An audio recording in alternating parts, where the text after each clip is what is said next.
Do you remember the time when you sat there and you were training and you went, I could do this. I could do this for a living. Absolutely, I do. Or I'm a little better at this than a lot of people that have come in. Mm-hmm. Do you remember when that was? Definitely do. Please.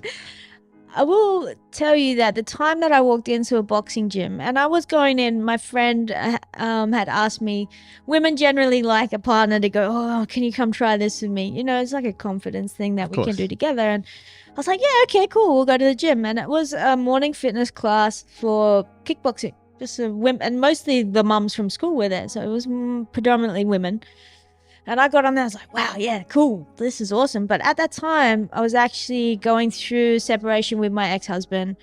My children were young, like my daughter was only 1. So it was really like I was struggling and probably abusing like things that were helping me numb, like alcohol, like just, you know, going through some really challenging times. So I was wondering what I was going to be doing. And I took to my skateboard again. And I thought, you know what, I'm going to do this because I actually went through the depression because I stepped away from that dream, and that was part of that I had recognized why I was in that place. Like I didn't know that was a big purpose in my life, and then waking up every day to do that sport and then not doing it, and not because you chose to, but because life went in a different way. You're like, holy shit, I didn't actually achieve what I set out to achieve, and I was like pretty dark on myself about that. You know, I felt like I failed, but really I had climbed pretty high that I didn't really take much recognition for myself for that, you know. So that time I stepped into the gym, it was that I was like, this is my way. I can do this. I want to be an athlete again because that's what I love. I picked up my skateboard again and I was competing again, but I was like, I don't know if this is it again, you know. So you were competing in skateboarding? Yeah. So you were good. It's not. It wasn't just a hobby. No, it wasn't just a hobby. I actually got to skate at the World Cup when I was 16, and the people that I looked up to were there. Tony Hawk was there, Paul Rodriguez, I saw Tony Hawk recently on a skateboard, on video. Yeah.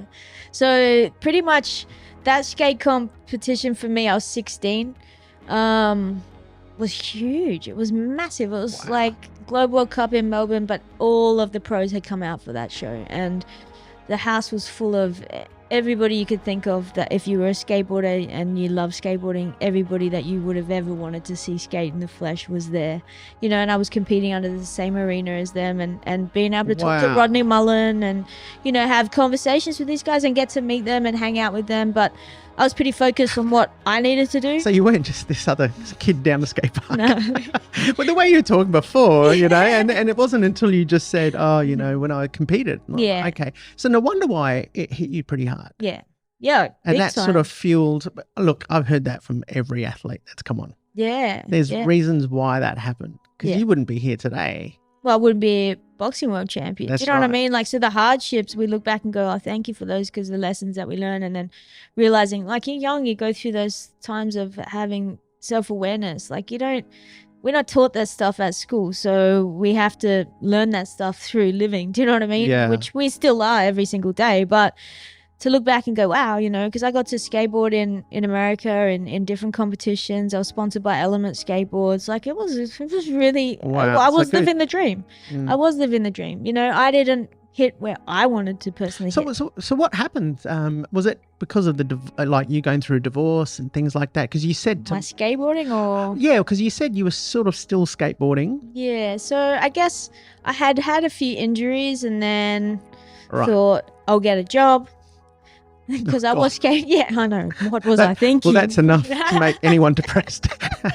No, so what happened is I got a job, and then I, you know, that's where I met my ex-husband. So life kind of shifted in that direction. And the job I was doing was a sales job, was pure commission. It was hard, like, you know, a lot of time consuming, a lot of work, a lot of stress. And what actually happened is I got focused on that and got really good at that, and then burnt myself out with it, and then just stresses in life that compound on you, and situations from the outside. I guess I didn't really know how to handle those things at the time, and then I didn't really realize I had stepped away from skateboarding until I'd already was so immersed in you know, in the work I was doing and how high demanding it was of what I was doing. Do you know what I mean? So then when I kind of crashed through that and went through a complete burnout, like I was working so many hours, it's just full of stress and not eating right, not doing exercise the way that my body I'm used to doing it.